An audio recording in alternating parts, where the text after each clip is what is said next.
So this is the second episode in the first time buyer series that I am doing. On the first episode, we looked at the first steps you need to take when looking for a property. And in this episode, I'm going to cover how you put an offer forward on a property. If there's anything I don't cover or you need any specific advice to your scenario, then please contact me at any point and I'm more than happy to discuss it with you and give you some guidance.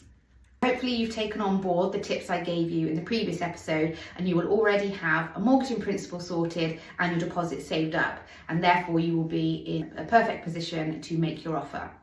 Once you've found the property you like, it's important to sit down and really look at what price you are prepared to pay for that property. That was a bit of a tongue twister.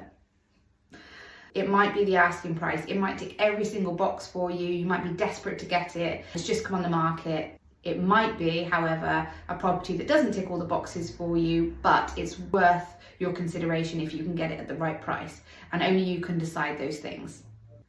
Whatever price you decide, it's definitely worth getting that sorted in your mind before you put that offer forward. So work out what you'll be prepared to pay as a maximum and what your starting offer will be.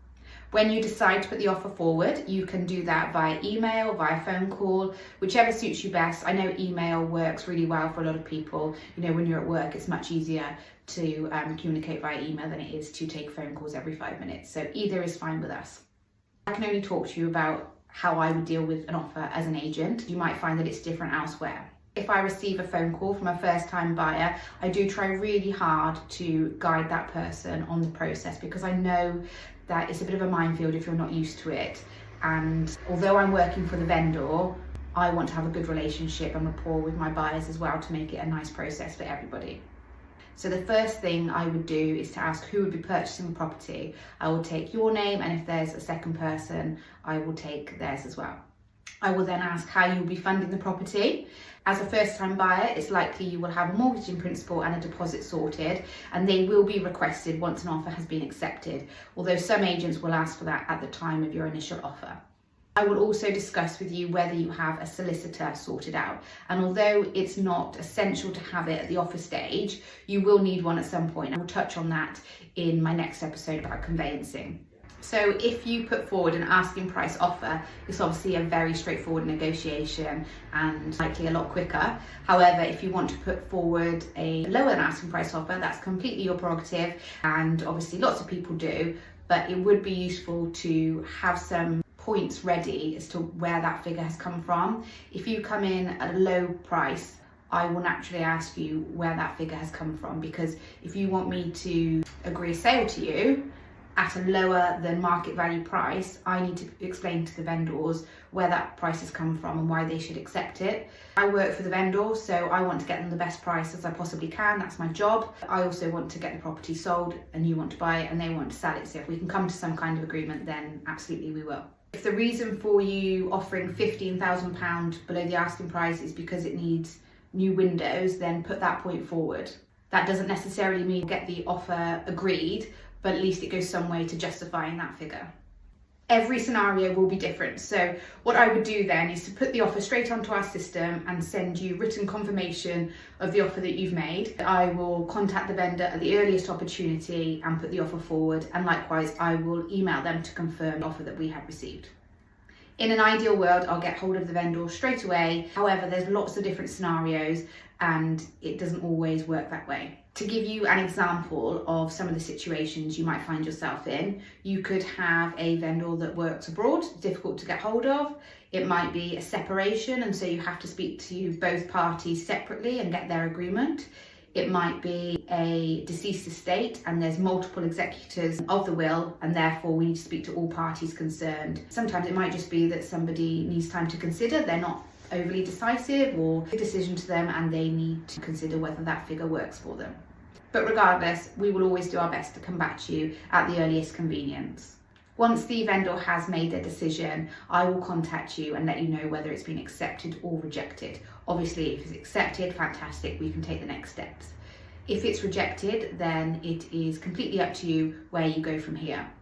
It might be that the vendor comes back to you with a counter offer. They might maybe meet in the middle, which I think is what a lot of people hope and expect for when they do offer. But please bear in mind that that's often not the case, so don't rely on that situation happening. They might outright reject your offer and give no further feedback. Some people do this, they play their cards close to their chest, they don't even let us as agents know what they want to do, and so then it's very much for you to make your decision. Whatever the agent tells you, it's up to you how you kind of play it from there. You can increase your offer on the phone straight away. You can say you're not prepared to increase, but you're happy to leave that offer on the table should the vendor change their mind in the coming days or months. Days or weeks. You could say, look, we will consider increasing, however, we'd like to take overnight to think about it and we'll come back to you in the morning. Whatever you decide is absolutely fine, and you shouldn't feel pressured into putting an offer forward. However, it is worth noting that sometimes on properties we have multiple parties interested. If the property that you are interested in has multiple interested parties, you might find that other offers come forward and then the vendor has a few people to choose from. This will obviously give them more leverage, I suppose, on getting a good price because they know that the property is sought after. You just have to play it by ear. If it does go to best and final offers, it's not always as clear cut as going with the highest offer. There are lots of things to consider, and my job as an agent is to guide my vendors to get the best possible outcome for them. They might be motivated solely by pricing, in which case they're more than likely go for the higher offer. They might want an easy transaction and therefore go with a cash buyer, no chain, no mortgage required, but a lower offer. Sometimes I have people that are quite sentimental about the property. They would love to help a first-time buyer get on the ladder, and I have had numerous people that have accepted a low offer from a first-time buyer, so they feel they have done their part to kind of help a young couple, I suppose. And it's not unheard of for applicants to also write a letter alongside their offer to put forward to the vendor, and this does work sometimes, so there's a top tip for you. Whatever the outcome, we will try and handle it as professionally as possible. We aren't looking to play people off against each other. That's not our style. It's not nice for anybody. So just know that we are doing our best, even though it can feel a little bit overwhelming. As I mentioned, once your offer has been accepted, I need to carry out my due diligence. This is really important, and I know people feel like it's unnecessary, but we do it because we have to do it. As a minimum, we will need to see your proof of funds. That's firstly to confirm that you are capable of purchasing the property at the price that you've offered. Some people like to think that they can find an extra £20,000 in the next few weeks. However, I want to see that you are good for the money at the time of your offer. Also, we have very strict anti-money laundering legislation that we have to adhere to as well. In addition, we also need to get your ID verified. Some people do this in-house, some people outsource this, but either way, it's something that we have to get before we instruct solicitors. The other point is which solicitor you will use. I can't stress enough how important a good solicitor is. I don't mind who you use, providing they're going to be good. Please don't just choose the cheapest solicitor. You will more than likely regret it when you are 15 weeks into your purchase and you've been calling your solicitor, your agent's been calling your solicitor, and they are no further forward than they were 6 weeks ago. It's important to do your research. Your estate agent may be able to recommend a solicitor for you, but again, please bear in mind that a lot of people, mortgage advisors and agents, do this because they get paid a commission to get that referral. So, check that out as well. I would recommend somebody to you that I thought was good at the job, because that makes your life easier, my life easier, and the vendor's life easier. So that's important.